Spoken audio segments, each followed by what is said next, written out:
You came here for silence. Not glory, not land, certainly not what passed for civilization out in these parts. Just quiet. You were tired of the city, the screaming steel of train brakes, the coughing streets, the barked orders of foremen who couldn't read but thought themselves kings of bricks and filth. You didn't leave a note when you left. What was there to say? No one would miss you, and no one would believe you when you said your boots were the only things still holding you together. Now, even they're gone. One broke apart just outside Fort Gristle. The other sank into a mud hole near what might have been a river, or might have been a very determined puddle. You've been walking barefoot ever since. The skin on your heels is cracked like a dry lake bed. Every step is a prayer. Mostly that you don't step on anything worse than another cactus spine. The calluses on your soles have thickened into something like bark, bark that bleeds. And still you keep walking. You don't know what brought you to this place. No name, no signs, no welcome. Just a crooked row of buildings sagging against each other like drunkards after a sermon. One church, one saloon, one building that might have been a post office, or a brothel, or both. A general store with a door that creaks louder than any gunshot you've heard. A sheriff's station with a sign hanging by a single nail, swaying like a broken tooth. And her. Standing in the middle of the dusty street like she owns it. A cow. Not a herd, just one. She's not eating. She's not moving. She's not chewing. She's just watching you. Her eyes are black and still and wet, like oil in a lamp. There is something ancient in her silence. You stop walking. Not because you're afraid, but because you feel judged. She takes a step forward, and so do you. You've had no real conversation in 3 days. Your lips are sunburnt. Your tongue has grown a white film that peels off in flakes like old wallpaper. But still you manage to say it. You real? The cow blinks. You take that as a yes. The sheriff watches this from his porch. He's got one leg, wooden, whittled poorly, painted red, no one knows why. He doesn't say hello. He spits into a bucket and mutters something that might be new one or no one. It's hard to tell. You nod politely in his direction, even though he hasn't nodded in yours. The cow turns her head. The sheriff turns his. For a moment, you wonder if the two are in some sort of wordless, slow-motion duel. Then the cow snorts and walks off, sideways, like she's not done with you yet. You follow her. You don't know why. It feels more like fate than logic, and frankly, logic hasn't helped much lately. She leads you to the edge of town, past a half-built fence and a half-dead tree, to a shed that's leaning so hard it's nearly lying down. There's a tin bowl outside it, full of something brown, wet, and pulsing gently in the sun. It might be stew. It might be bait. It might be a warning. The cow sits. You didn't know cows could sit like that, cross-legged like a nun in contemplation. You sit too. And for a few minutes, maybe more, you don't move. The wind breathes dust across your face. Something chirps nearby. Something else dies somewhere behind the church. But otherwise, there's silence. The kind you were looking for. The shed's door groans open. A man steps out, wiping his hands on a shirt that stopped being white a long time ago. He eyes you. Then the cow. Then back at you. You feed her? He asks. You shake your head. You haven't fed yourself in 2 days. She seems to like you, he says, with something almost resembling suspicion. You open your mouth to respond, but he's already gone. Night comes slow in this town. Like even the sun is reluctant to stay. You find a corner of the shed not occupied by the cow and curl up on a pile of what might be straw or might be old hair. It doesn't matter. It's dry. You dream of tea. Not fancy tea, just warm water and something bitter. In the dream, the cow is serving it to you in a chipped cup. She wears a bonnet. When you wake, there's a bowl beside you. Steam curls up from it. You don't question. You drink. It tastes like cactus and regret, and it's the best thing you've had in weeks. You don't remember falling asleep again, but you remember the second dream. The sheriff, the cow, and the man with the stained shirt are sitting around a table playing cards. No one speaks. The sheriff slaps down a card. The cow moos once. The man folds. They all turn to look at you.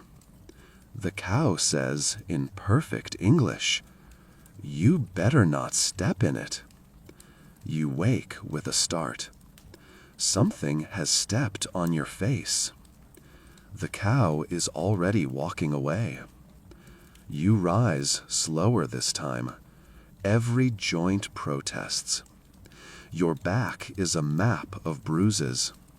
Your lips have cracked open again. But something feels different. You're not just passing through anymore. You don't belong here, but you're not here. And the cow, she's watching you again, from the middle of the road, as if to say, you're part of this now. And without a word, you nod. You wake up before the sun. Not because you're disciplined or eager. You wake up because something wet just fell on your forehead. You blink into the morning haze. The shed roof is leaking again. Or crying. You're not sure which. Your back aches in too many languages to name. Your neck has become a question mark. You try to sit up, but your body disagrees. Every muscle screams like it's auditioning for a tragedy. Outside, the world is not silent, but it is tired. The wind moves like it's dragging chains. A fly does laps around your ear with the arrogance of someone who pays rent. The cow is gone, and you feel the absence like a hole in the ground. Instead, you're greeted by a small tin mug sitting beside you on the dirt floor. Steam curls out of it like a whisper you don't want to hear. You lift it. You sniff. It smells like someone boiled socks in regret. But you drink. It's not tea. Not exactly. It's water from the old well behind the sheriff's station, filtered through a burlap sack and flavored with crushed twigs and 2 cactus petals. The locals call it mud tea because it's easier than admitting it's neither. It coats your throat like wet dust. It makes your stomach sigh loudly and not with gratitude. You take another sip anyway. You're not here for pleasure. You're here because you made a mistake. You thought you wanted peace. But what you actually wanted was less noise. And out here, silence is not peace. Silence is punishment. You sit on the steps of the shed, cup in hand, watching the sun crawl over the horizon like it owes someone money. The street is empty, except for the buzzard. He sits on the post where the old telegraph wires used to hang. He's fat, proud, bald in that way only birds and angry uncles can pull off. And he's staring at you, unblinking. You take a sip of your mud tea. He doesn't move. Another sip. Still staring. You finally say, "You want something?" He blinks once, slowly, like he's considering it. After 20 silent minutes, the sheriff hobbles by. He doesn't look at you, but he looks at the bird. "Don't feed it," he says, not stopping.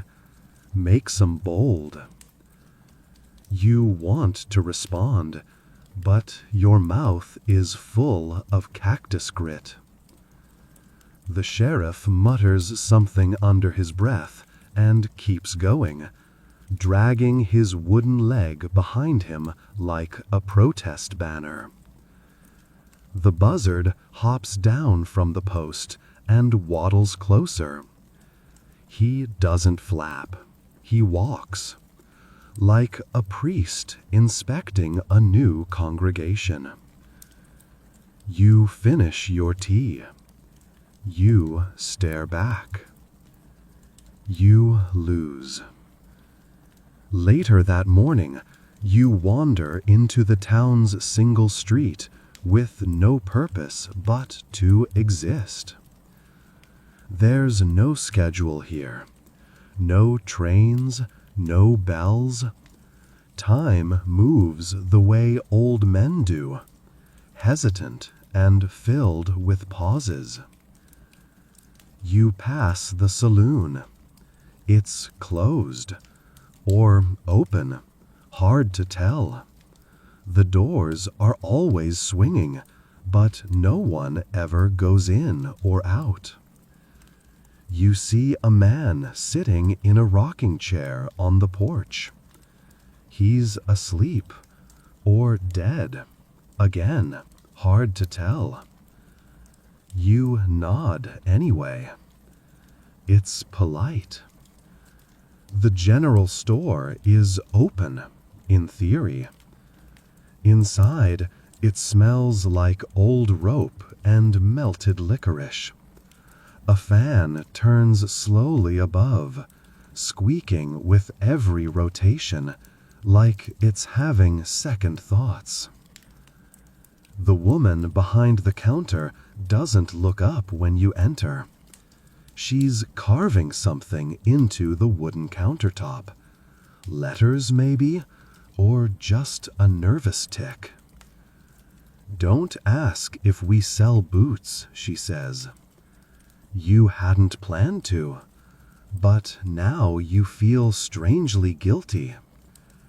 "We don't," she continues, "sold the last pair to a preacher. He died." You open your mouth. She lifts a finger. "In the boots," she continues. You close your mouth. She goes back to carving. You walk out with nothing. Not because you couldn't buy anything, though that's certainly true. You have exactly 3 coins, a piece of twine, and a match you've been saving for emotional reasons. But more importantly, there's nothing to want. No bread, no maps, no dreams hanging from hooks. Just silence and dust, and a faint smell of pickles that no one talks about. The cow returns by noon. She finds you sitting near the well, chewing on the concept of what breakfast used to be. She doesn't move. She doesn't blink. She just stares. You ask, "Where were you?" She flicks her tail once. You understand completely. The buzzard joins you again. This time he's closer. His head tilts to the side, as if you're a puzzle with one missing piece, and he's trying to decide whether to eat you or help you. The cow snorts. The buzzard shuffles back 2 steps. You grin.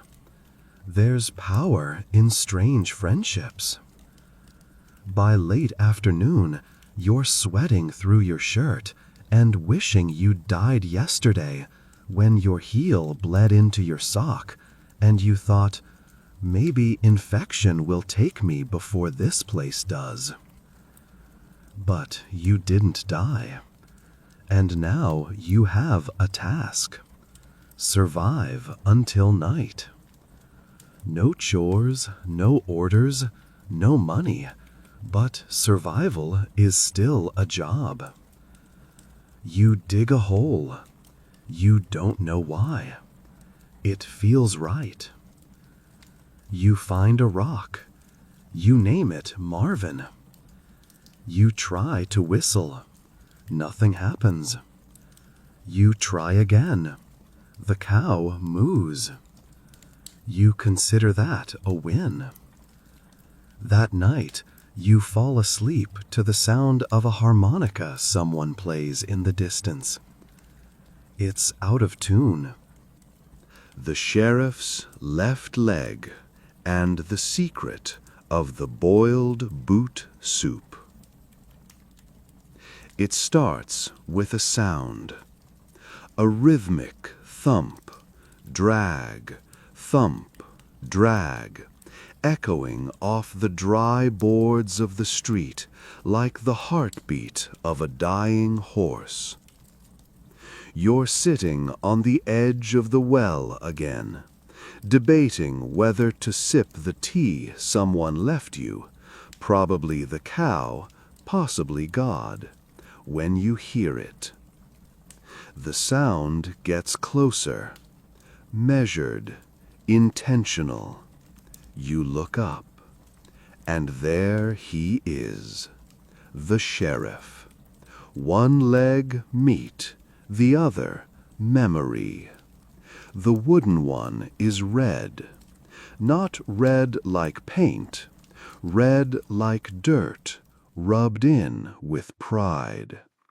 It's carved with symbols, some religious, some angry, some maybe just bored.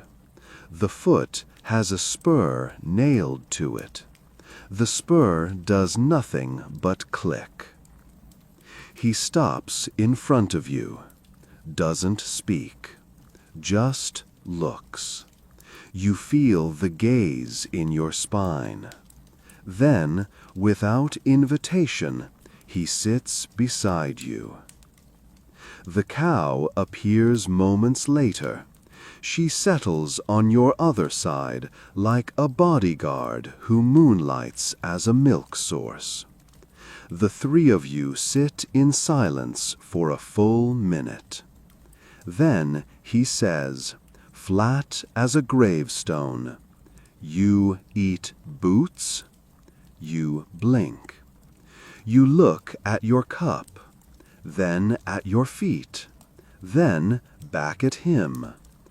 No? He grunts. Not approval, not disapproval, just existence. Used to be a delicacy, he says. You wait. He doesn't elaborate. Instead, he reaches into his coat and pulls out a half-rotted scrap of parchment. He lays it in your lap. It smells like betrayal and onions. You read it. It's a recipe. Boiled boot soup. One worn-out boot, left preferred. Rainwater, non-venomous. 3 cactus thorns. Pinch of gunpowder. Whisper a sin into the pot before stirring. You look at him again. He nods solemnly. "The last good meal I ever had," he mutters.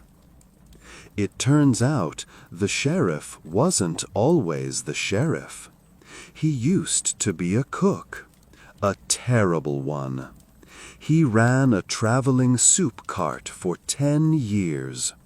People said his broth could dissolve teeth, but his storytelling could glue them back in. He fed miners, criminals, politicians, and one Pope's cousin, allegedly. He lost his leg in a bet over a soup competition in Yuma. He says it like a badge of honor. You ask him what the bet was. He says, "Taste first. Guess the meat. Get it wrong, lose a limb." You don't ask who cooked. He doesn't smile, but you see something flicker in his eye, like a match that thought better of itself. He leads you to his home, which is not so much a house as it is a room nailed to a jail cell. There's no door, just a curtain made of stitched-together sheriff stars. Inside, there's a table, a cot, and a pot. The pot. You can feel it from across the room. It hums with history and grease. "Wanna try?" he asks. Your stomach screams no. Your pride says maybe. Your mouth says sure. The sheriff drops the boot in. Not yours, thankfully. This one's older than the town. He says it belonged to a man named Clem, who once survived being hanged, shot, bitten, and loved. Not all in that order. The water boils. The smell rises. It's like leather and funeral flowers. He adds the cactus thorns, then the gunpowder. Then he leans close, closes his eyes, and whispers something into the pot. You lean in too. It sounds like, "Martha, I'm sorry about the goat." You decide not to ask. He pours the soup into 2 dented mugs, hands you one, keeps the other. You sip. It's not good, but it's not bad either. It tastes like boiled memory, salted regret, and a whisper of rosemary. Somehow, it warms your chest. The sheriff doesn't sip his. He just stares at the liquid like he's watching a train wreck in a dream. "This town's cursed," he says suddenly. You blink. He nods to your cup. "That's the last of Clem's boot. He's the reason the dust won't leave. He cheated death too many times. Now it won't move on." You check your mug again. No bones, just flavor. The cow moos outside, low and long, like a funeral bell. The sheriff stands.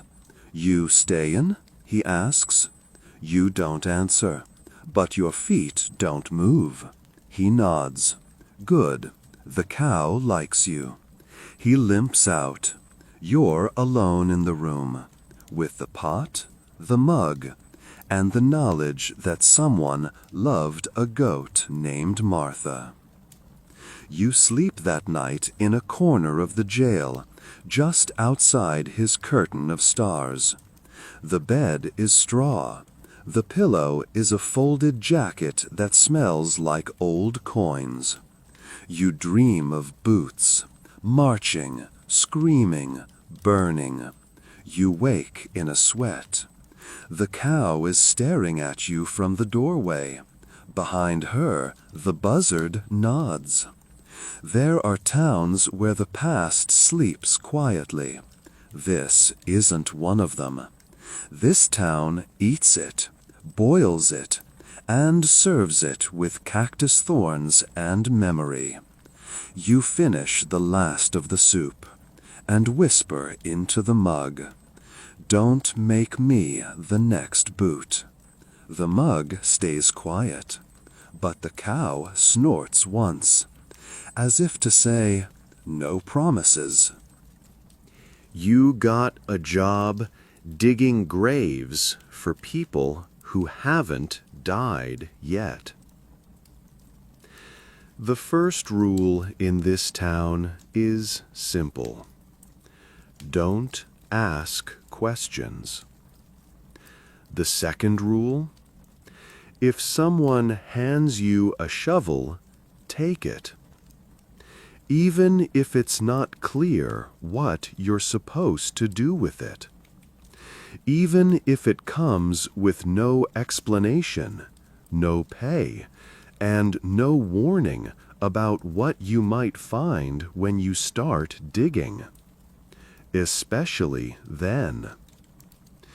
You're halfway through your second mud tea of the day, sitting on a crate behind the general store and swatting at a mosquito the size of a newborn crow, when a boy no taller than your waist walks up and tosses a shovel at your feet.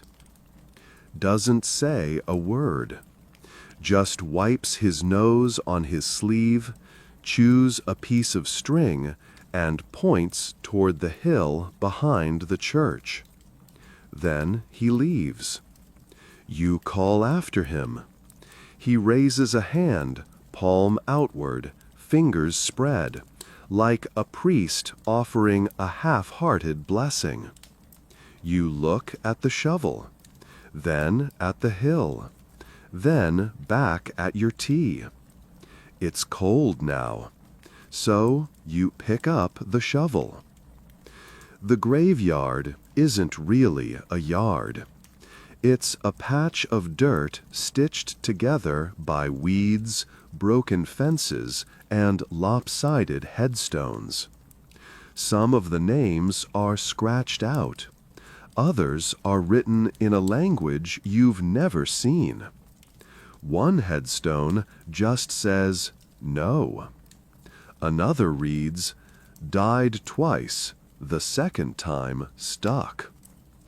You walk past 12 empty holes, perfect rectangles, fresh, dry, like the ground itself is preparing for something. You find a man sitting near the 13th. He's smoking a pipe and polishing a bone. Could be a femur, could be a flute, hard to tell from here. He nods when he sees you. Figured they'd send someone, he says. You say nothing. He gestures to a patch of land that's already half excavated. Go on then. Number 14. You dig. Not fast, not slow, steady. The sun is cruel today. It doesn't shine, it glares. Each scoop of earth comes up dry and reluctant. By the time you're waist deep, your shoulders ache, your shirt is soaked, and your thoughts have started to wander to the kinds of things you normally suppress.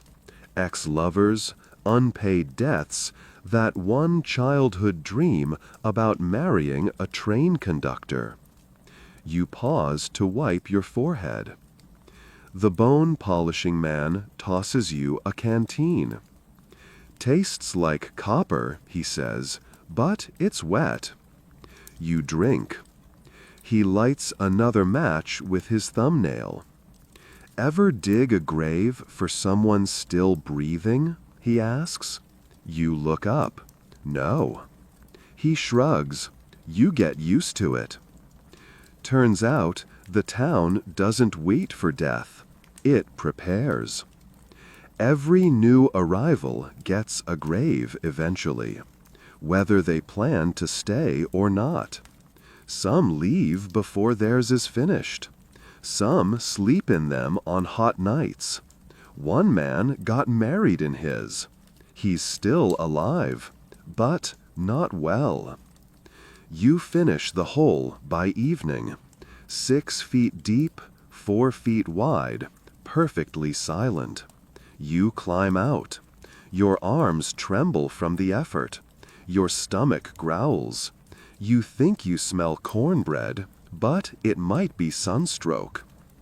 The man with the pipe pats the dirt fondly. This one's for Earl, he says. You ask, who's Earl?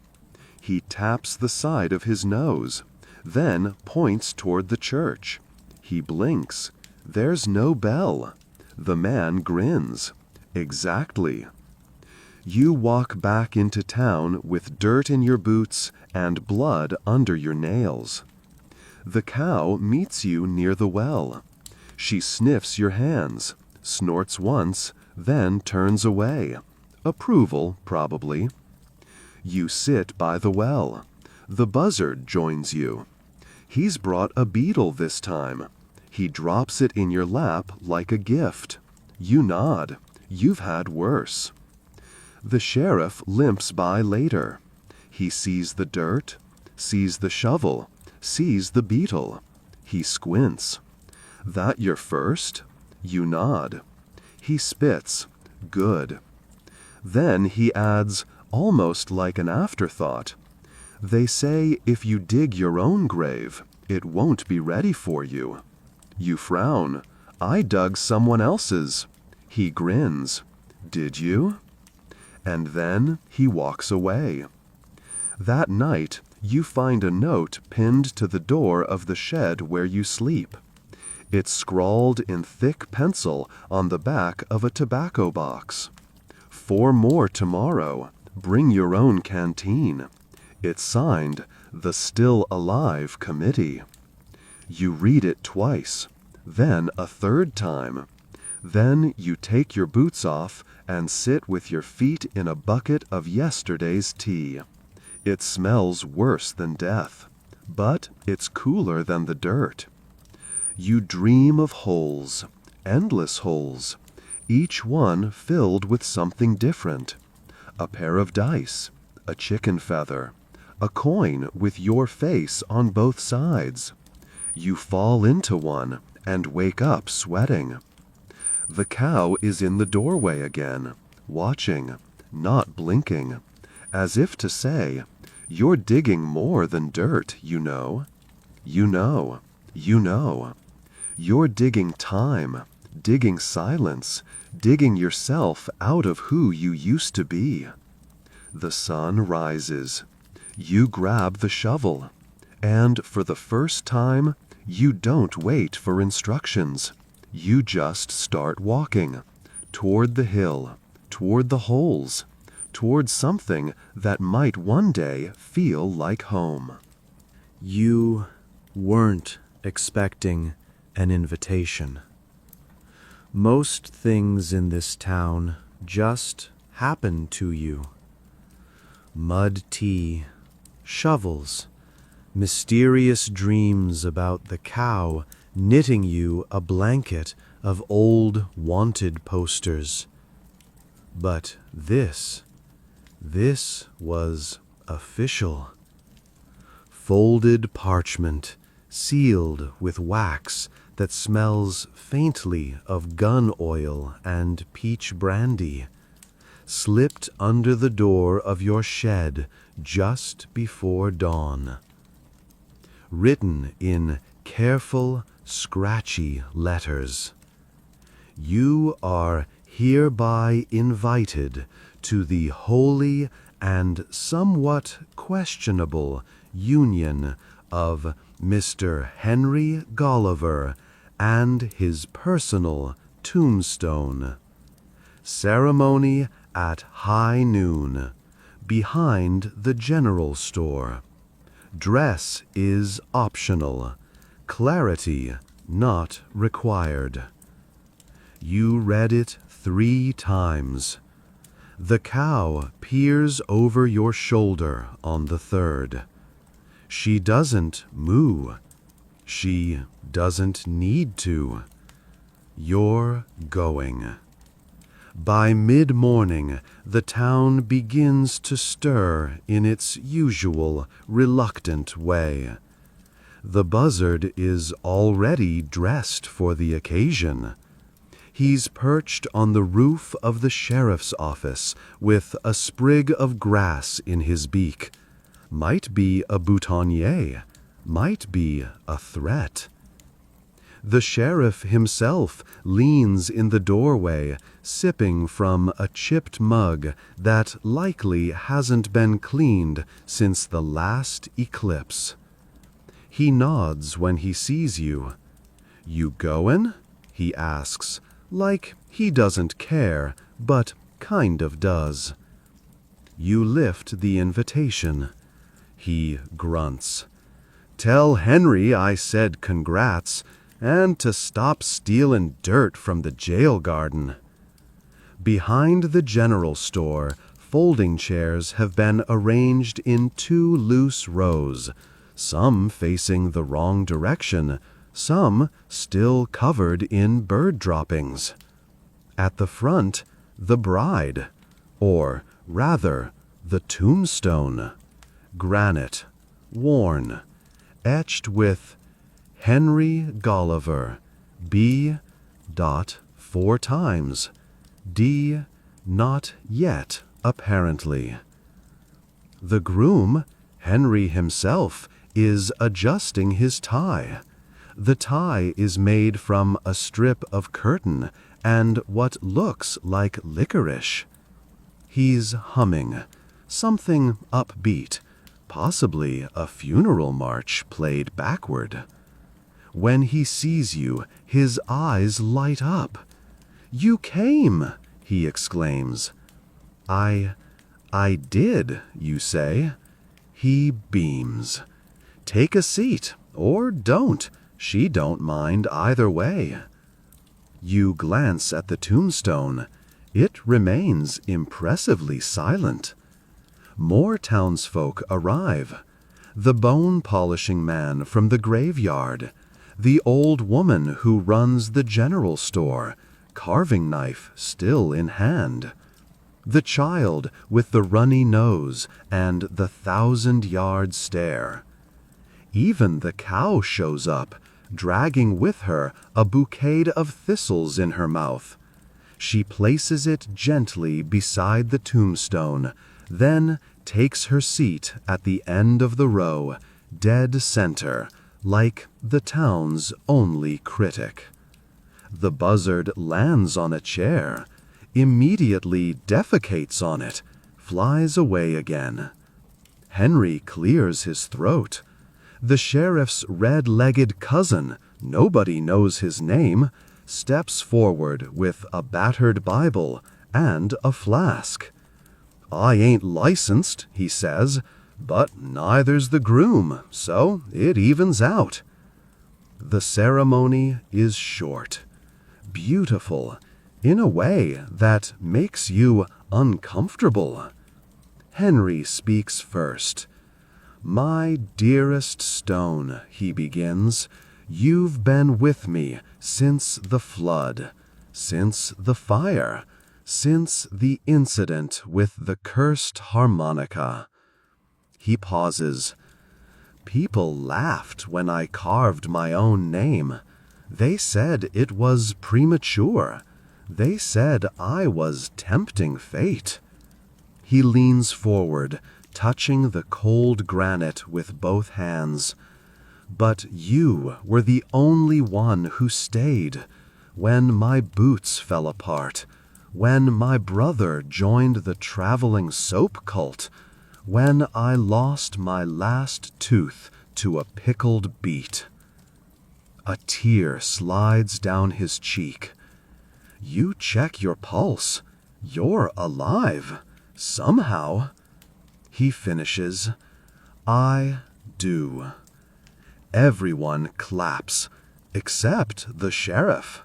He just spits. There is no reception, only toast. Literally, slices of bread toasted over open flame and served on rifle butts. The general store lady offers you one with something green on it. You take it anyway. Henry walks among the guests, holding the tombstone in his arms like a beloved child or a very heavy loaf of guilt. You try not to stare. He catches your eye. "I know what you're thinking," he says. You don't reply. You're thinking, "That man's mad." You shift your weight. "I ain't mad," he continues. "I just got tired of waiting." "Waiting for what?" He smiles. "Someone to know I was here." You carry that line with you for the rest of the day. You think about your own name, how long it's been since someone said it, how easily a person becomes a ghost while still breathing. You return to the shed late. The cow is already there. She looks at you like she knows everything and is quietly disappointed. You sit beside her. You whisper, "If I carved my own stone, would you come?" She snorts. You take that as a yes. That night, you don't dream of death. You dream of weddings. Dozens of them. A cactus marries a breeze. A boot marries a birdcage. The sheriff's leg gets remarried to a different sheriff. In every dream, someone laughs, and someone stays. You wake with something hard under your hand, a rock. Carved into it, you were here. No name, just truth. You don't know who placed it there, but you place it at the foot of your bed, and for the first time in weeks, you feel seen. You never planned on bathing. Let's be honest. You hadn't planned on much since arriving in this dusty, lopsided, morally confused town where cows deliver bouquets, buzzards attend weddings, and men marry their own gravestones. But something about the heat today, thick and heavy like boiled gravy, makes your skin beg for mercy. And it's not just sweat. It's the layers of old dirt, cemetery dust, and boiled boot fumes that have seeped into your pores, turning your skin into something between parchment and jerky. So when the old woman at the general store mutters, "The bathhouse is still standin' if you're desperate," you take it as a divine sign, or a dare. The bathhouse sits at the edge of town like a tired secret. Half sunken into the earth, boards warped, steam rising lazily from behind slatted windows. The sign above the door reads, "Soak or perish," in crooked hand-painted letters. The door creaks when you push it open. The air inside smells like sulfur, peppermint oil, and regret. A man with one eye and no eyebrows greets you with a nod. He doesn't ask for money. He doesn't ask for your name. He just gestures toward a row of stalls and hands you a towel that's seen more death than most soldiers. You don't ask questions. You take the towel. You pick a stall. And you undress with the slow dread of someone preparing for surgery. The tub is already full, which is suspicious. Water shouldn't be ready ahead of time in this town. You lean over and inspect it. It's dark. Not black, not brown, just dark. You can't see the bottom. You can't see anything at all. But steam curls off it, soft and inviting. You dip a finger in. Warm. Not boiling, not freezing. Suspiciously perfect. The kind of temperature only old witches or generous gods provide. You step in. Slowly. You sink. At first, it feels like heaven. The water embraces you like a grandmother you forgot existed. Your muscles sigh. Your joints uncoil. Even your brain seems to unclench a little. You close your eyes. You let yourself float. And then, something touches your foot. You freeze, not because you're scared, Okay, yes, because you're scared. You open your eyes. You look down.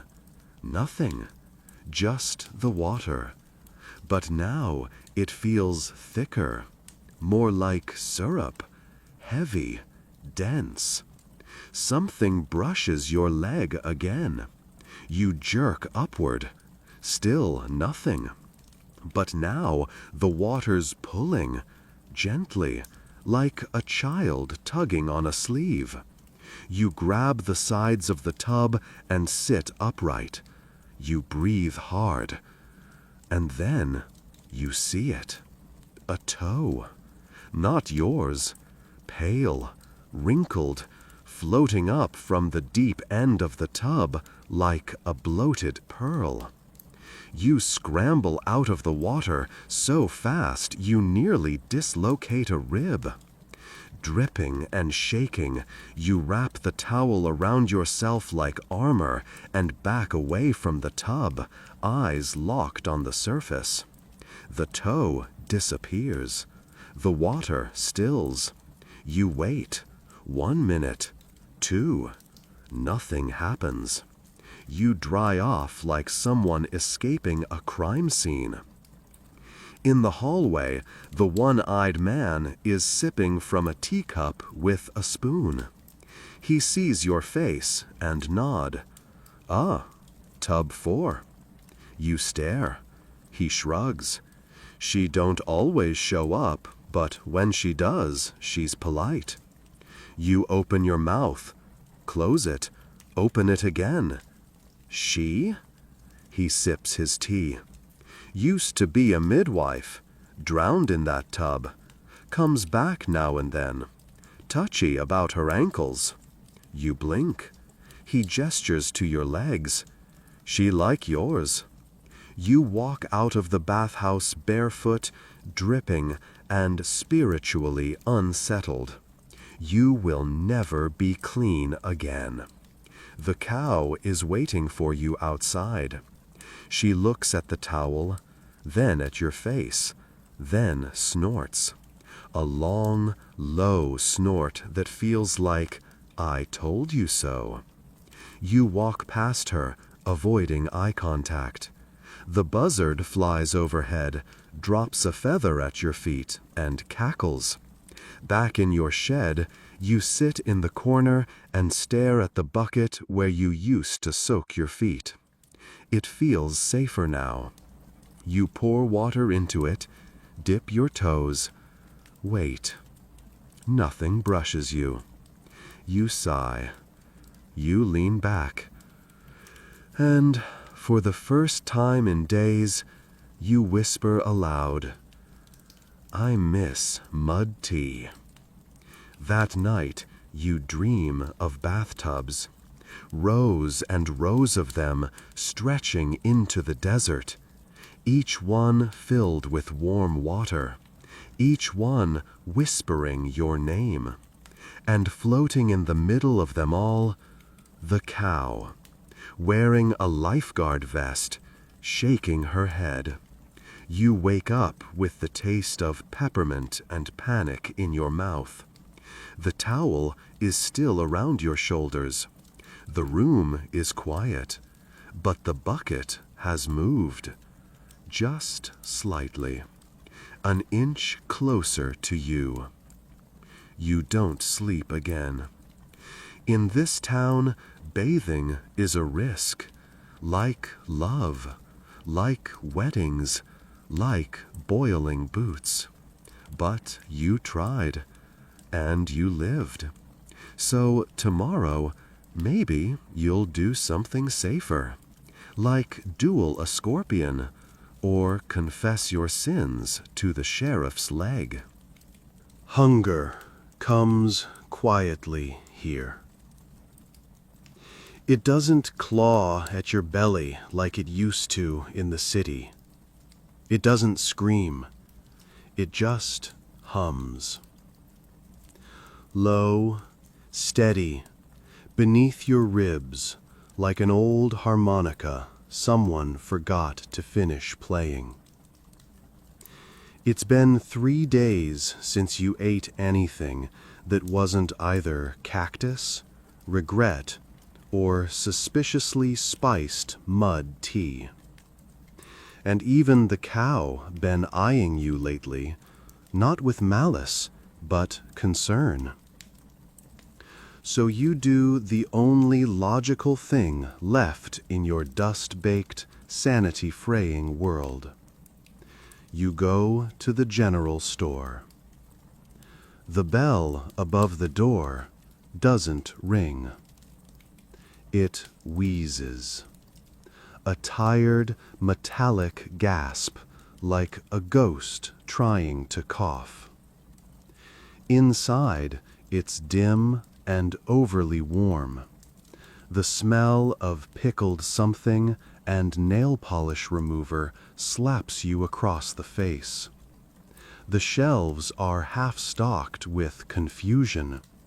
Buttons next to candles, bullets next to raisins, and a single live cricket in a jar labeled Possible Profit.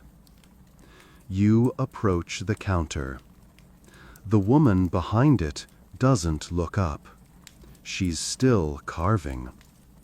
You're almost sure it's the same line she's been carving since you arrived. It now says, "You will eat." You clear your throat. "I'd like some bread," you say. She pauses, doesn't look up. "Do you want real bread?" she asks, "or store bread?" You blink. I don't know the difference." She finally looks at you.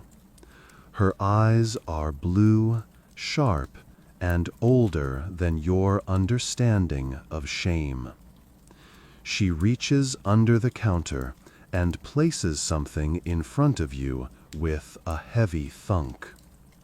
It looks like a brick. A short, wide, grayish loaf with the texture of volcanic rock and the gentle aroma of burned hope. "That's bread," she says. You poke it.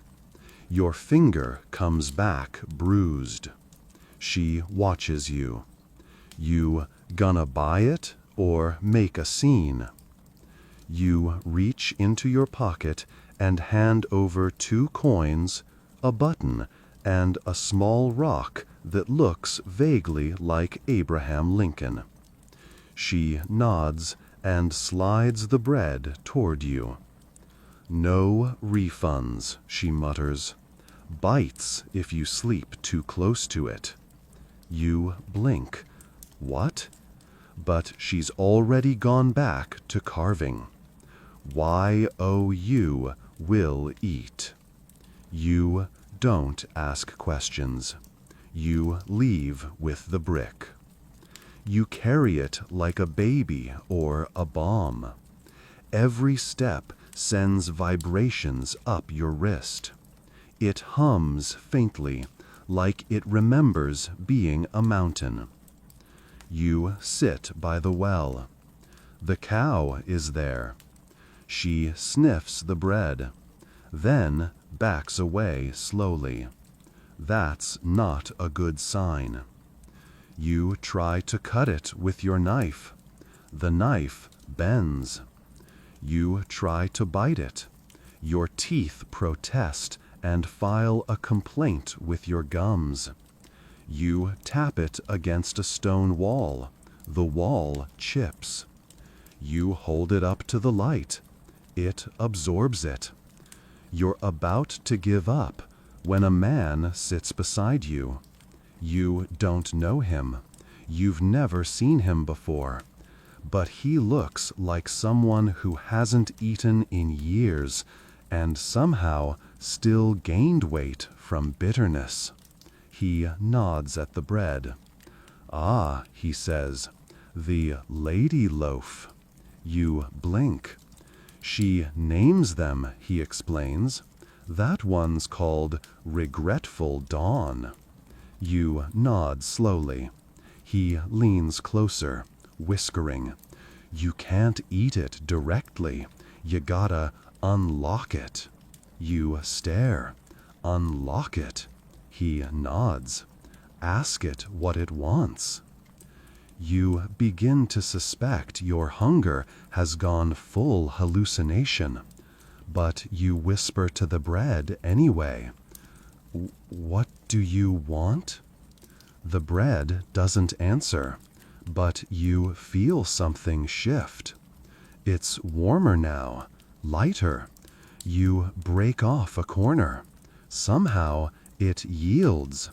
The inside is soft, still dense, still vaguely malevolent, but soft. You eat it. It tastes like dust, thyme, and a memory of your mother's kitchen when she still sang. You eat more. You cry. The man beside you pats your shoulder once and leaves without another word. The cow watches it all. She moos, like a benediction. That night, you place the leftover bread brick on the floor beside your cot. You whisper good night to it, just in case. You dream of ovens the size of barns and women in aprons made of newspaper. In the dream, the bread chooses you. You are the chosen eater. You wake up, hungry again, but lighter, more ready. You look at the bread. It has not moved, but somehow it approves. You take one more bite. It tastes like courage and possibly cinnamon. You never intended to go anywhere that morning. Your plan was simple.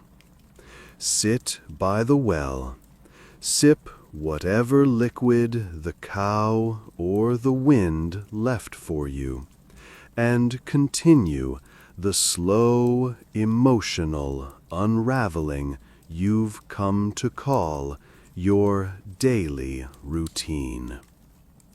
But the cow had other plans. She appears in the doorway of your shed just after sunrise, wearing that same expression she always wears, somewhere between disapproval and divine understanding. She tosses her head once, as if to say, "Get up, it's time." You don't ask for clarification.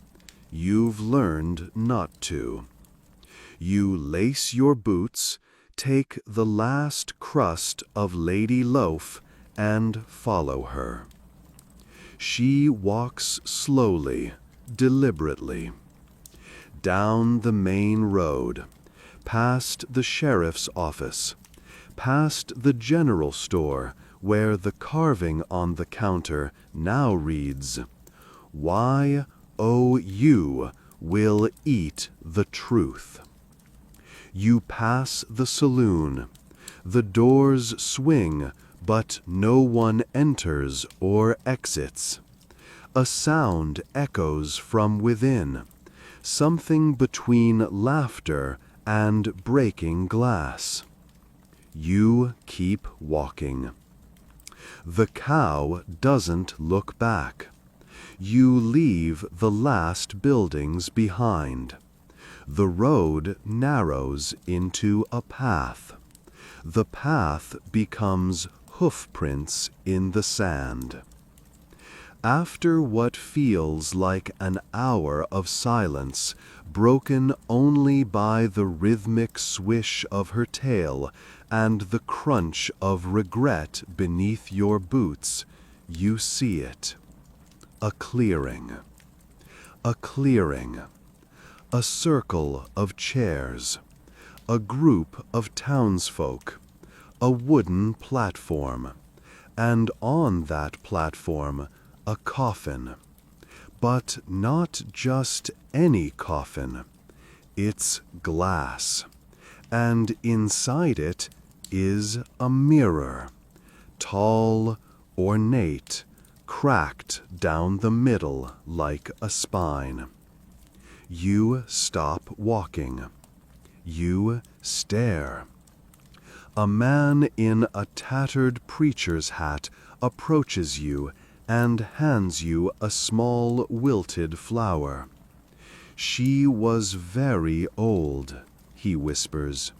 You nod, because that seems like the right thing to do. Then you whisper back, "Who was?" He points to the mirror, then walks away.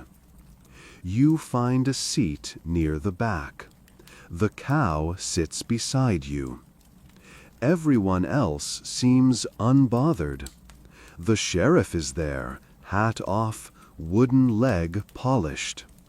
The boy with the runny nose clutches a crayon drawing of what looks like the mirror.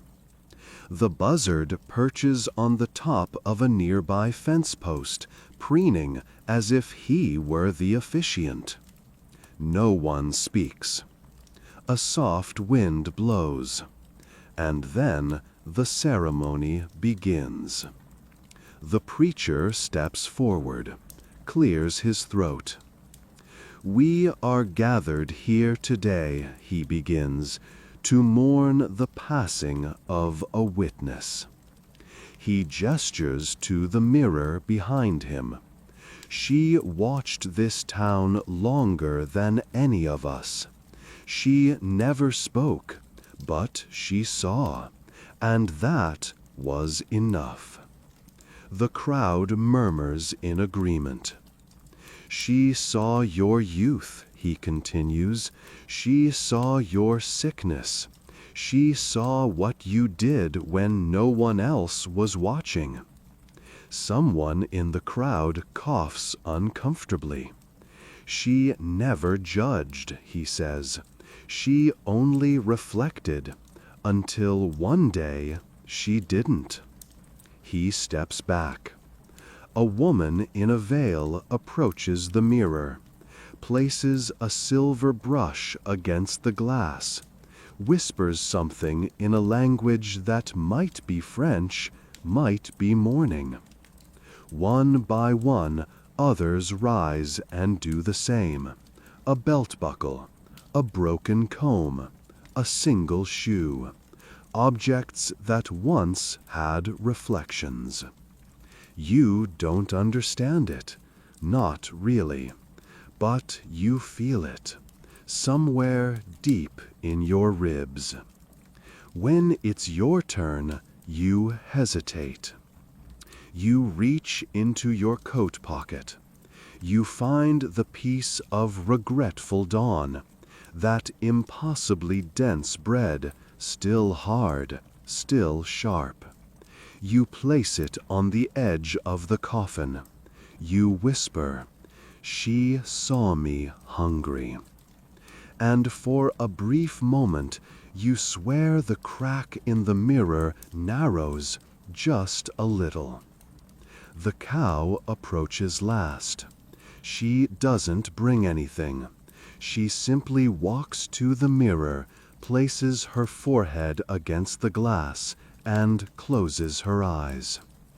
The clearing goes silent. You feel something move in your chest, a heaviness, a softness, grief maybe, or recognition. Then the cow turns and walks away. Everyone else begins to disperse. No one says goodbye. You walk back slower than you came. The sun is lower now. The shadows stretch like fingers. You carry no flower, no object, no sermon. But you carry something else, a knowing, a stillness. And in your mind, a question keeps whispering. What has seen you And what have you refused to look at in return?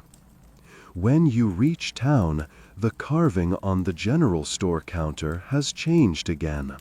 Now it reads, S.H.E. saw you too. You don't ask who carved it. You don't ask who she was. You just nod. That night, you don't dream of baths or boots or bug-eyed birds. You dream of mirrors, of the person you once were, of the one you might be, and the line in between where the reflection cracks, not to break, but to let something in. It begins with a knock. Not the kind of knock you answer. The kind that taps the door twice, then waits, then taps again, like it's reconsidering your worth. You're half asleep, chewing last night's leftover thought, when you open the shed door and find her there. She's older, wiry hair pinned into a half-defeated bun, apron stained with ink, flour, and maybe some long-dead emotion. She carries a satchel under one arm. The satchel breathes. Are you the one that don't talk much? She asks. You blink. I guess? She nods once. Good. Then she hands you a stack of paper, a bottle of ink, and a quill fashioned from a feather that's either vulture or very tired pigeon. You're hired. You don't remember applying for anything, but you also don't remember not applying. So you sit. You stare at the first piece of paper. You dip the quill, and you wait. The woman returns 5 minutes later, drops a name on the table like a knife. Eugene. Then she hands you a handkerchief, tattered, smells like tobacco and desperation. Write like I miss him, but not too much. He left me for a mule, so make it sad, but triumphant. You nod. You begin. Dear Eugene, the mule has better teeth than you. I forgive you anyway. I miss the way you chewed when nervous, like a squirrel planning a heist. I hope the mule is kind. Cordially, Maribel, still the best thing that ever happened to your sorry self. She reads it aloud once, nods, leaves without a word. That's how it starts. By sunset, you're the town's most in-demand ghostwriter. People come from every direction, some limping, some humming, all with hands that haven't held pens in decades. You become the voice of longing, the whisper behind walls, the dusty poet for the illiterate, the too proud, and the too scarred. Your second client is a saloon pianist who hasn't spoken since someone stole his mustache mid-poker game. He passes you a cigar stub and a photo of a woman with angry eyes. On the back, "She liked daffodils, I think." You write, "My fingers still play the tune you left behind. Each note cracks like old floorboards, but the melody smells like daffodils and spilled whiskey. You haunt my silence more than any ghost haunts these plains. The man without the stash, but still with the memory. He doesn't smile, but he tips his hat to you on the way out. That's practically a marriage proposal in this town." A week passes. Your fingers are black with ink. Your back aches from hunching. Your heart aches for reasons you don't investigate too deeply. You've written letters to wives, lovers, sons, fathers, old friends, old enemies, dead pets, and one former pair of boots. Each one tailored, each one necessary. You begin to realize people here don't need answers. They need to feel like someone heard the question.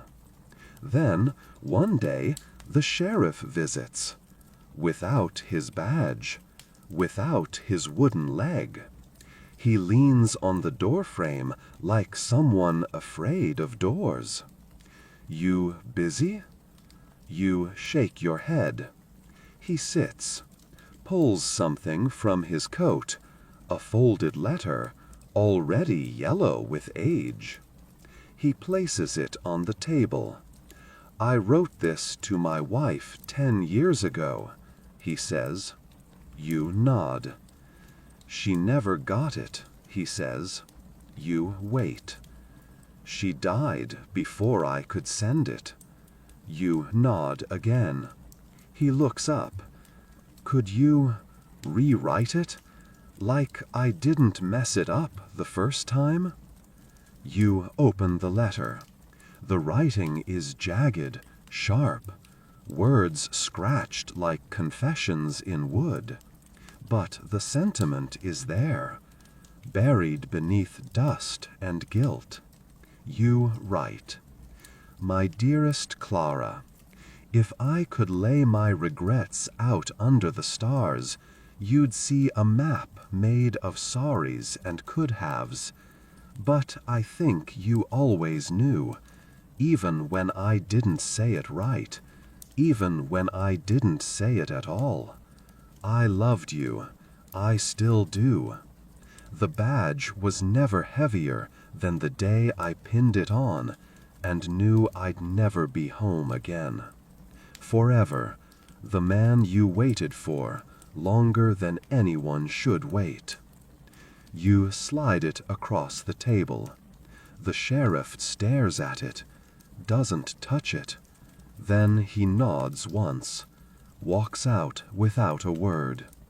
The cow appears in the doorway 5 minutes later, licks the edge of the page, like it needed her approval too. That night, you're tired. Not from work, from holding things. Holding feelings that aren't yours. Stories that don't belong to you, but move through your hands anyway. You lie in your cot and stare at the ceiling, and you wonder, who would write your letter, and who would read it?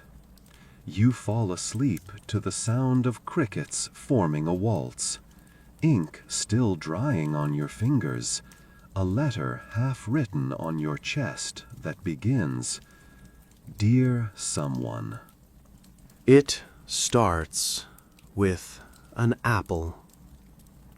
Which is strange, because you haven't seen fruit since the day you arrived. This town does not grow fruit. It grows dust, regret, possibly cows. But this morning, right outside your shed, sits a perfectly round, perfectly red apple. No note, no explanation. Just a soft bruise on one side, and the unmistakable sensation that it's watching you.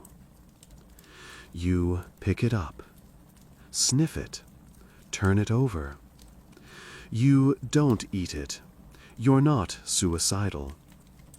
You do the only reasonable thing a person can do when presented with a suspicious apple in a town like this. You leave it on the sheriff's porch with a note that says, "Not mine." And then you go about your day. You're 3 sips into a cup of lukewarm mud tea behind the general store when the sheriff finds you. He's not wearing his hat. That's bad. He's not wearing his leg. That's worse.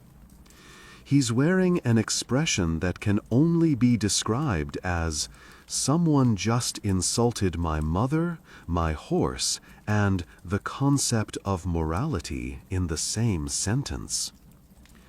"You," he growls. You swallow hard. He throws down the apple. It bounces once and lands in your tea. The cow looks up from her chewing. The buzzard lands nearby, curious. You sigh. What did I do? You know what you did, the sheriff says.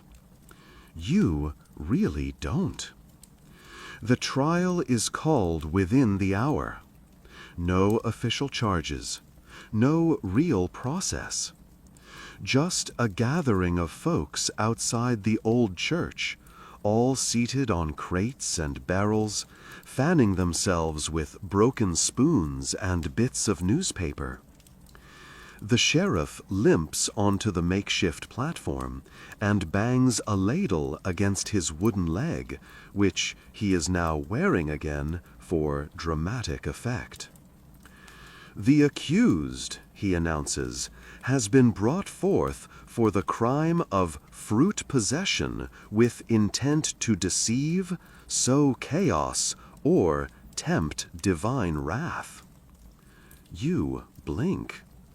That's not a thing. The sheriff glares. It is now. The buzzard lands on the pulpit. Everyone nods. This is apparently normal. The judge is a man named Declan, who used to be a lawyer until he got hit in the head with a jar of pickles during a property dispute. Now he thinks he's a cactus, but only part-time.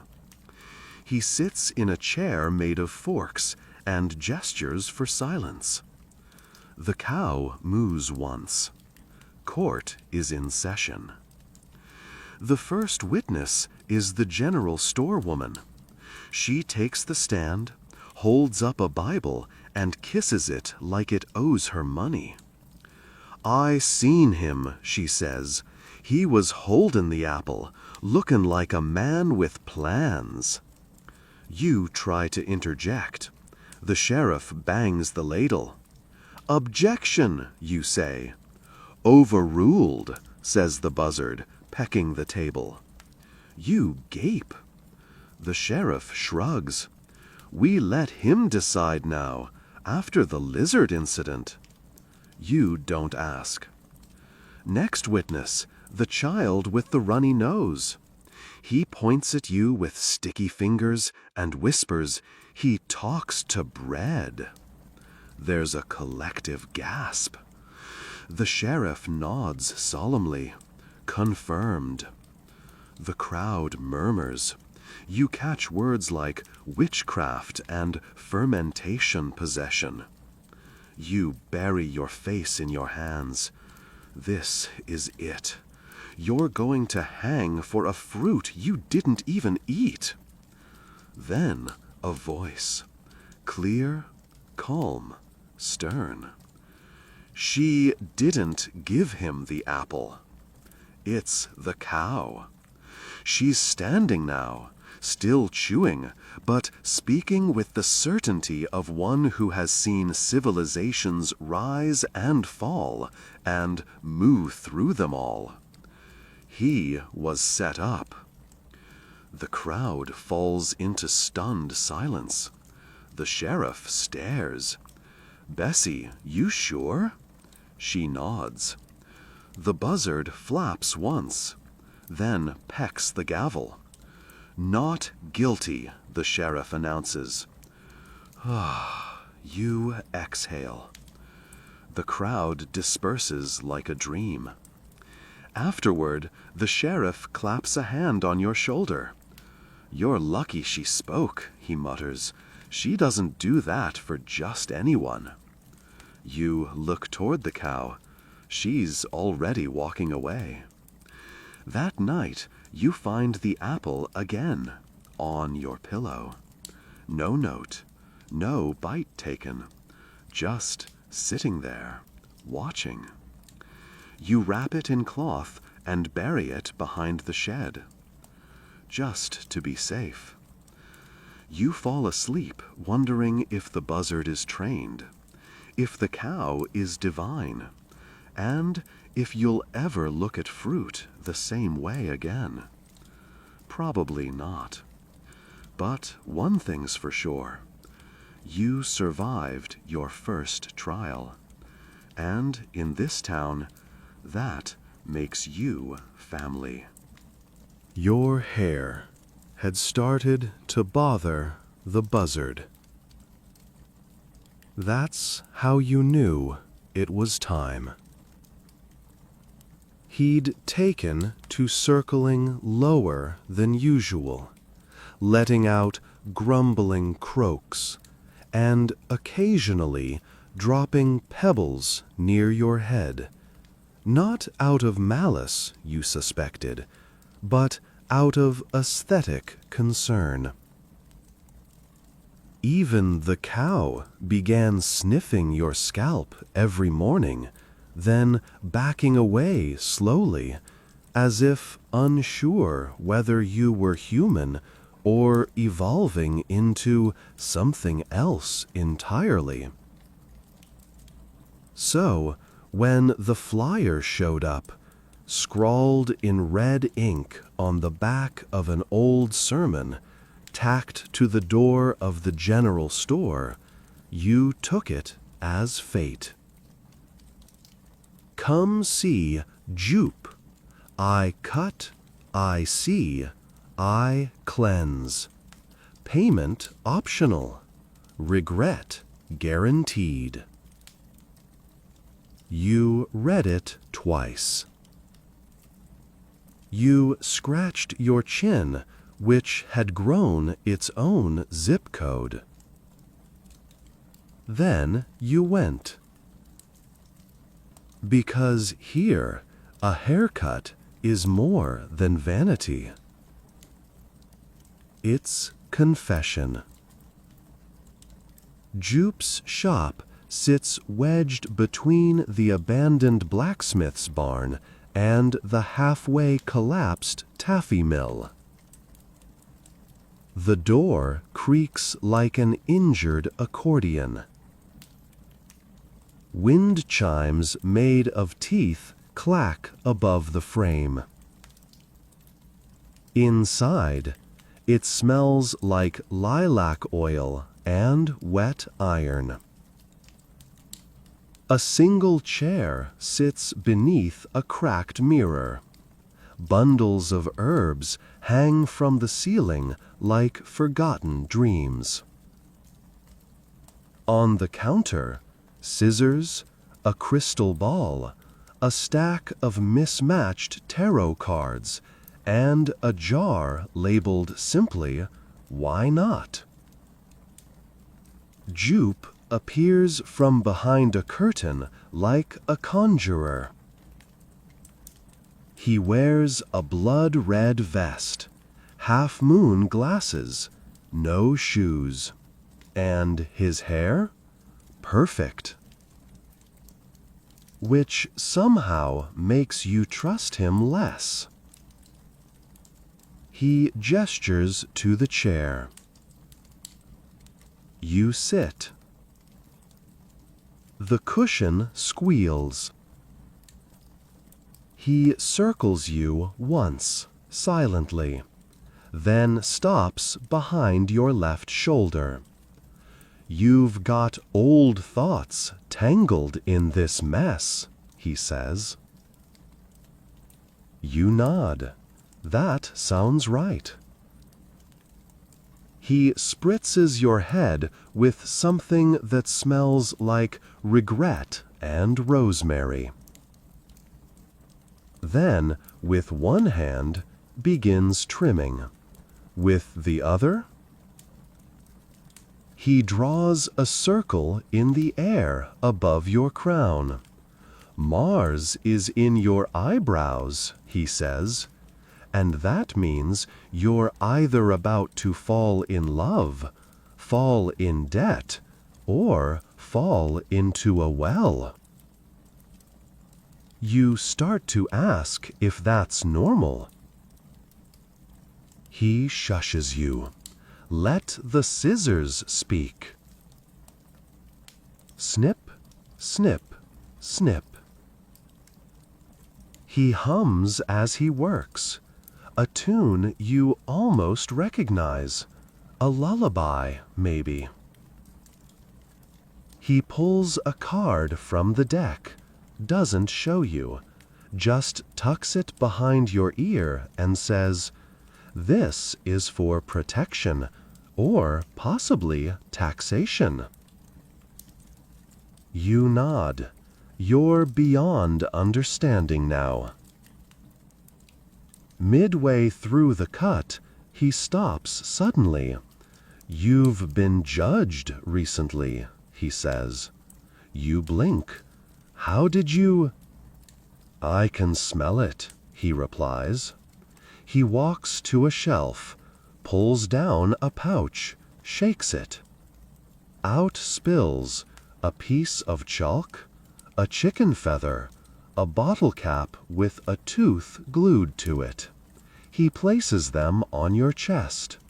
If they turn warm, someone still wants vengeance, he says. You lie still. They remain cold. Jupe looks disappointed. He returns to the haircut. "Do you dream of water?" he asks, cutting near your ears. You pause.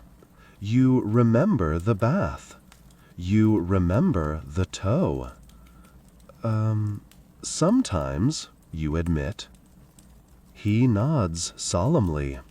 "You're haunted by cleanliness," he whispers. You don't respond. There is no correct response to that. At the end, he spins the chair around. You face the mirror. It doesn't reflect you. It reflects the cow, standing behind you, her eyes calm, her expression unreadable. She moos once, faintly. You turn. She's not there. You turn back. The mirror is cracked. Jupe sighs. "That happens," he says. He hands you a satchel of hair. "Plant this under the full moon," he says, "or burn it in front of someone who wronged you." You nod. You don't ask how to tell the difference.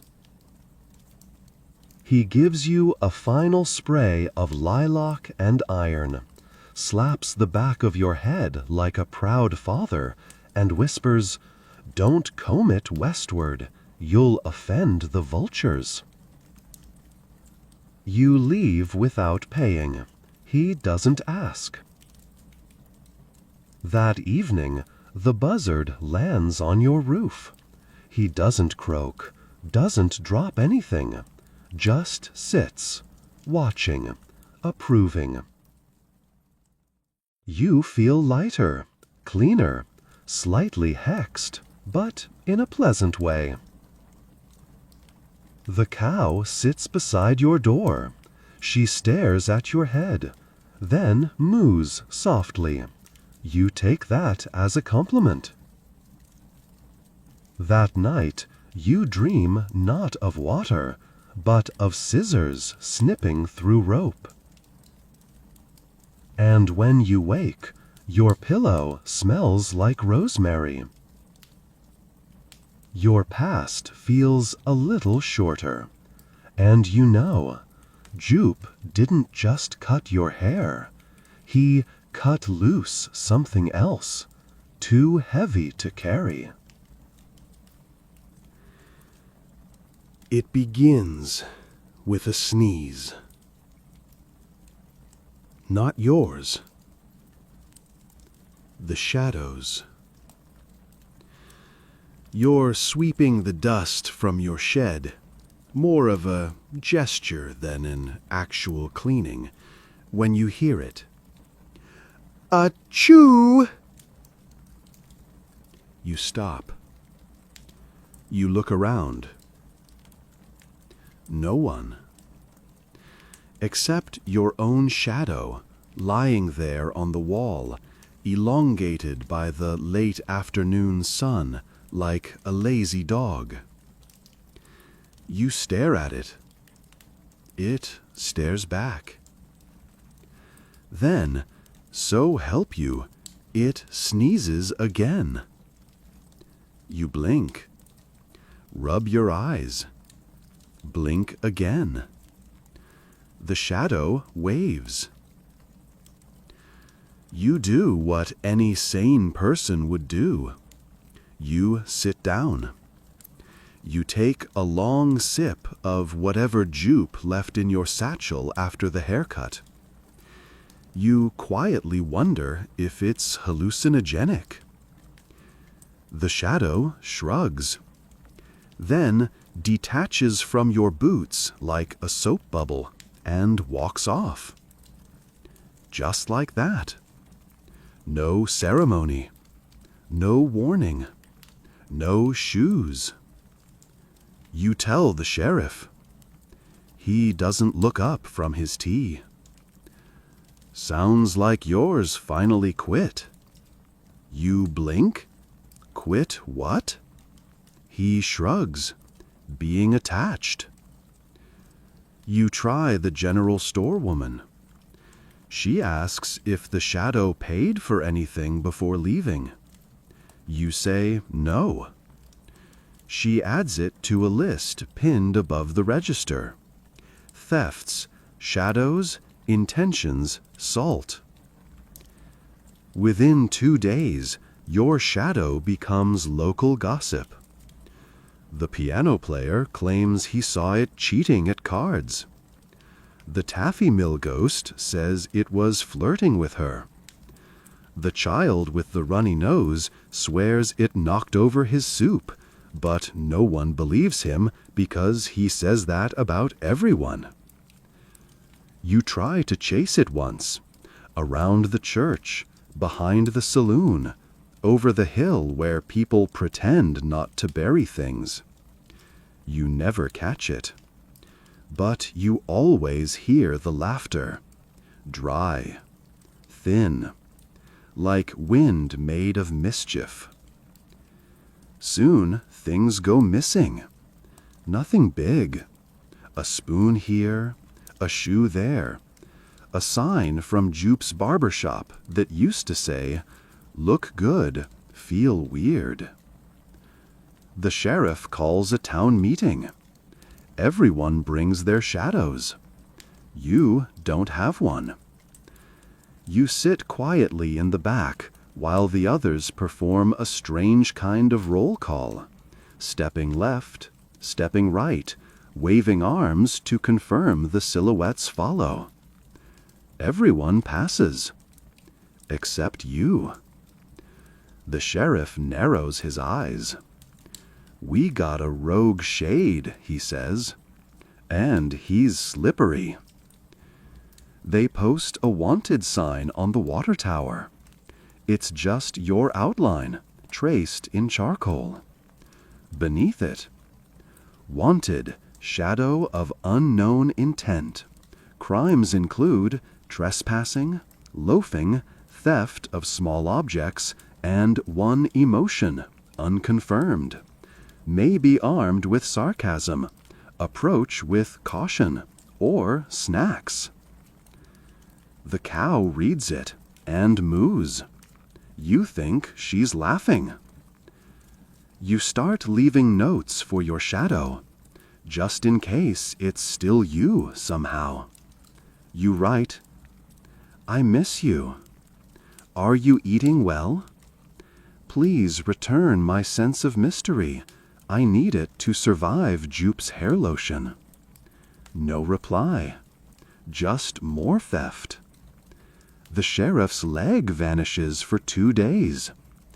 When it returns, it smells like cinnamon and defeat. He doesn't talk about it. Then, one morning, you find it, back in your shed, lying across the floor, silent, still. You freeze. You whisper, "You done?" It doesn't answer. You step closer. It flinches, but then it settles. You lie down beside it. Your silhouette begins to align again, inch by inch, like puzzle pieces grudgingly reuniting. You whisper, "Why?" It lifts a hand, points to your chest, then to your head, then to its mouth, and finally to the door. You don't understand, but you nod anyway, and somehow that's enough. You sleep that night with your shadow curled beside you like an apology. You dream of nothing, not emptiness, just peace. When you wake, the sheriff's leg is standing guard at your door. The buzzard lands on your roof. The cow drops a spoon at your feet. You take that as forgiveness, or a warning. Either way, you're whole again, even if the cracks show. It was supposed to be a place to sit. Just a chair. One that didn't squeak. One that didn't bite. One that wasn't already occupied by a chicken, or a sleeping child, or a pair of pants with no known owner. You found it in the middle of the old town hall. Dusty, wide, red leather, mostly. Sunlight streaming through the broken windows gave it a kind of halo. So, naturally, you sat down. And everything changed. A horn blew somewhere outside. The general store woman gasped so hard she dropped her carving knife. Jupe stopped mid-haircut and yelled, "It happened!" Even the cow froze in the middle of chewing a bouquet of someone's forgotten laundry. The sheriff limped out from his office, wooden leg clunking with urgency. He pointed at you, a single crumb of boiled boot soup stuck to his vest. "You fool," he said. "You sat. You blinked. Yes?" He grimaced. "You sat in the chair." "The what now?" He sighed. You're the mayor. Apparently, that's how it works. No elections. No ballots. Just chairs. According to town legend, which may have been made up 5 minutes ago, the moment someone willingly sits in the chair of questionable authority during the month of maybe October, they assume full responsibility for civic order, natural disasters, and organizing the annual pie parade. You try to argue. They hand you a hat instead. It's too big. Smells like lilacs and tax evasion. Jupe adjusts it slightly and says, now say something inspirational. You mumble, I don't want this. The crowd erupts in applause. The buzzard lands on your shoulder. You are now officially the mayor. Your duties begin immediately. First, you're handed a book titled The Guide to Being Mayor in a Town That Should Not Exist. It's handwritten in 3 languages, all of which have been dead since the last eclipse. You flip to the table of contents. Page 1. What not to say to a goat. Page 2. Flood prevention using buckets and prayer. Page 3. How to smile when nothing is funny, but you're in charge. You close the book. You throw it into a well.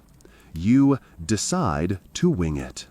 Your first mayoral act is unintentional. You trip over the cow and fall face first into the bakery door. The bakery, which has been closed since the incident with the yeast cult, now swings open. People gasp. The baker, missing for 7 years, emerges, blinking at the light. I smelled hope, he says. The town cheers. Jupe hands you a scone. The cow licks your shoe. Your approval rating hits 112%. By day 3, your responsibilities increase. You now approve soup-related zoning laws, mediate disputes between ghosts and chickens, receive complaints about the weather, host diplomatic talks with the taffy mill, which is now sentient, pretend to understand Jupe's daily horoscope reports. You also have to sit through town council meetings. The council consists of the sheriff's leg, the buzzard, a pickle jar filled with what may be haunted sand, a woman named Mabel who never speaks but always knits increasingly accusatory sweaters. At every meeting, someone accuses someone else of stealing something intangible. Last week, it was Tuesday. You passed a motion to replace it with Pretend Day. No one noticed the difference. At night, you write speeches you'll never give, mostly to the moon, mostly apologies. You sign them, Mayor for now. You also discover that the mayor sleeps in the attic of the church. It leaks. There's a piano no one can move, and a portrait of the last mayor, who looks suspiciously like the cow with a mustache. You don't ask. On the 7th day of your tenure, the town gathers unexpectedly.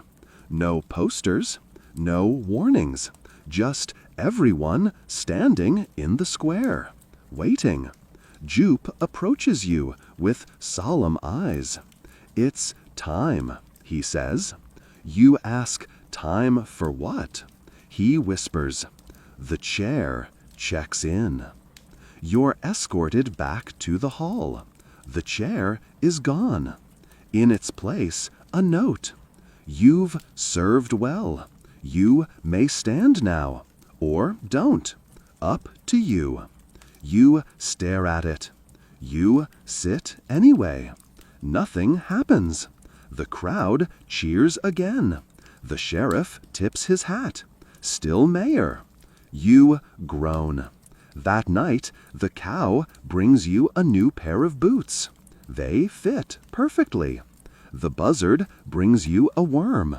It does not. You write a resignation letter. You burn it. You write another. You frame it. You begin to understand that this place, like your shadow, only makes sense when you stop trying to understand it. Power here is a chair, and you sat down. The day started like most others in your accidental mayorhood, with lukewarm tea, a note nailed to your door in someone else's blood, and a sense that at least one member of the town council was plotting your demise. But you were used to that. What you weren't used to, what no one should be used to, was being declared legally dead before breakfast. It happened fast. Too fast for logic. You'd nodded off behind the general store, face pressed into a sack of potatoes you were supposed to name for the harvest pageant. The cow had warned you not to sleep on town property without filing Form 8B, but you thought she was joking. She never jokes. At some point during your nap, the sheriff walked by. He checked your pulse, declared you gone, wrote a eulogy on a sandwich wrapper, and ordered a grave dug before lunch. Efficiency is a curse. You woke up to darkness. Actual darkness. Not the poetic kind with metaphors and soft piano music. The kind where dirt presses against your chest like a heavy truth. Where the air tastes like old bread and forgotten birthdays. Where your thoughts are less, why me, and more, which idiot signed the paperwork? You screamed, or tried to. It came out muffled and panicked, like a squirrel choking on a sermon. Meanwhile, above ground, the cow was suspicious. She stood beside your grave, sniffing. The headstone simply read, he sat, he tried, he sank. Mayor provisional. The sheriff dusted his hands and muttered, beautiful work. The cow stared. Then she snorted. Then she charged. Below ground, you were preparing to die again. this time properly, when something cracked through the ceiling of your coffin. A horn, then another. Dirt cascaded onto your face like a gritty confetti. You coughed. You gasped. You mooed involuntarily. And then light, blinding, holy, and framed by two muddy, glorious horns.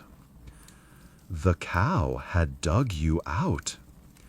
She licked your forehead once and promptly collapsed beside the hole, exhausted. You whispered, "Thank you." She mooed faintly. You both smelled like onions and near death. The sheriff arrived 5 minutes later, took one look at the scene, scratched his head. "Well, I'll be," he said. "He's back." Jope wandered up behind him, holding a small blackboard.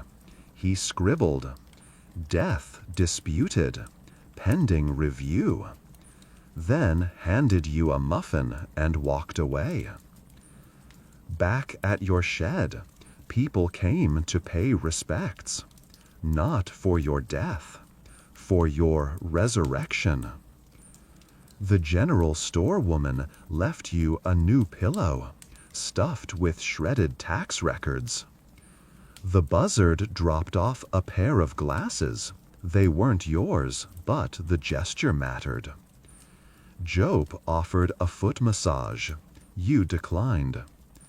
The sheriff gave you a coupon for a free re-death. You taped it to the wall beside your other almost accomplishments. Letter from the bread, Shadow's apology rock, cow's hoofprint in soap, note that reads, "Mayor until proven otherwise." You hosted a press conference. Only 3 people showed up. The child with the runny nose asked if you were now part zombie. You said, "I'm still deciding." Jope nodded solemnly. "I can do a reading," he offered. You said, "Let me process being undead first." That night, you couldn't sleep. Not because of the trauma, but because the cow had taken up residence outside your shed. She lay like a furry tombstone, snoring faintly. Protective, persistent, possibly sacred. You whispered, "Why me?" She mooed in her sleep. You took that as, because you sat down. You stared at the ceiling, which was also your roof, which was also leaking again. You were alive. You were mayor. You were half covered in grave dirt. And somehow, you were grateful. There are only 3 roads out of town. One heads west into the desert where the sun doesn't set, only stalls. One curls north toward a forest so quiet people go in to think and never come out. And one slouches east, back toward the world you once came from, cities, noise, names on mailboxes, clocks that care. You choose east, because you want to remember if it's still possible to leave something behind, or if the town has claimed you forever. You don't tell anyone, not the sheriff, not Jupe, not even the cow. You wake before the rooster screams at the sun. He doesn't crow, he screams. You pack lightly. 1/2 brick of regretful dawn bread. A page of someone else's love letter. Your shovel, in case of philosophical emergency, and the coupon for a free re-death, just in case. You write a note on your shed wall in charcoal. Back soon, or never, or sideways. Then you walk. The town doesn't try to stop you, at first. You pass the well, the general store, the old bathhouse, which hisses as you walk by, offended you didn't say goodbye. The saloon door swings twice on its own. You reach the road east, and you take your first step onto it. Then your second. Then you're back in front of the well. You freeze. You look behind you. No footprints. You look ahead. The road is still there. You step onto it again. This time you walk backward, counting steps, whispering intentions. 57 paces later, you're back in front of Jupes. He waves from the window. Forgot something, he calls. You try the desert next. West. Sun-bleached. Hot wind. Cactus that whisper things you'd rather not repeat. You walk straight for what feels like 2 hours. When you stop, your boots full of sand and regrets. You're beside the church. Buzzard perched on the steeple, grinning. North, then, the forest. Cool, damp, rooted in fog. You walk deep into the trees. The air grows thick with pine and old thoughts. You touch a trunk. Carved into it, you were never here. Your hand comes back sticky with sap and denial. You turn around, back at your shed. The cow's asleep on your porch. She opens one eye when you arrive, then closes it again, like she knew you'd return. You sit beside her. You don't speak. She doesn't moo. The silence is soft, the kind of silence that says, it's not that you can't leave, it's that you already did, and this is where you landed. That night, Jupe stops by with tea that smells like cloves and possible answers. He sits beside you. You tried, he says. You nod. I did. You get it now. You look at him. Get what? He gestures to the town, to the buzzard, to the cow, to the night sky, where stars spell out something that might be your name, or might be a warning. You don't live here, he says. You are here.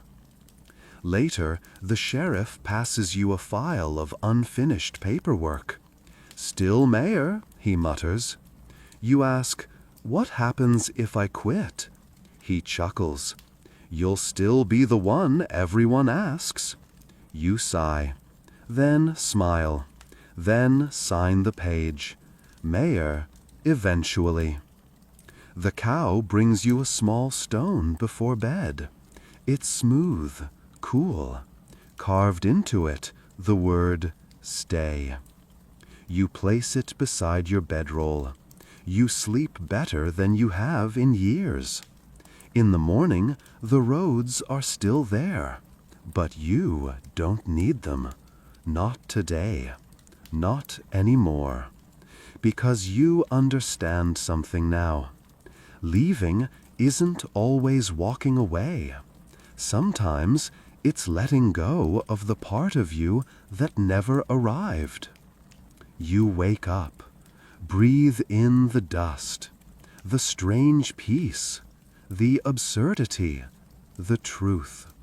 You make your tea, you sit in your chair, and you watch the town begin again. Just as weird, just as broken, just as yours.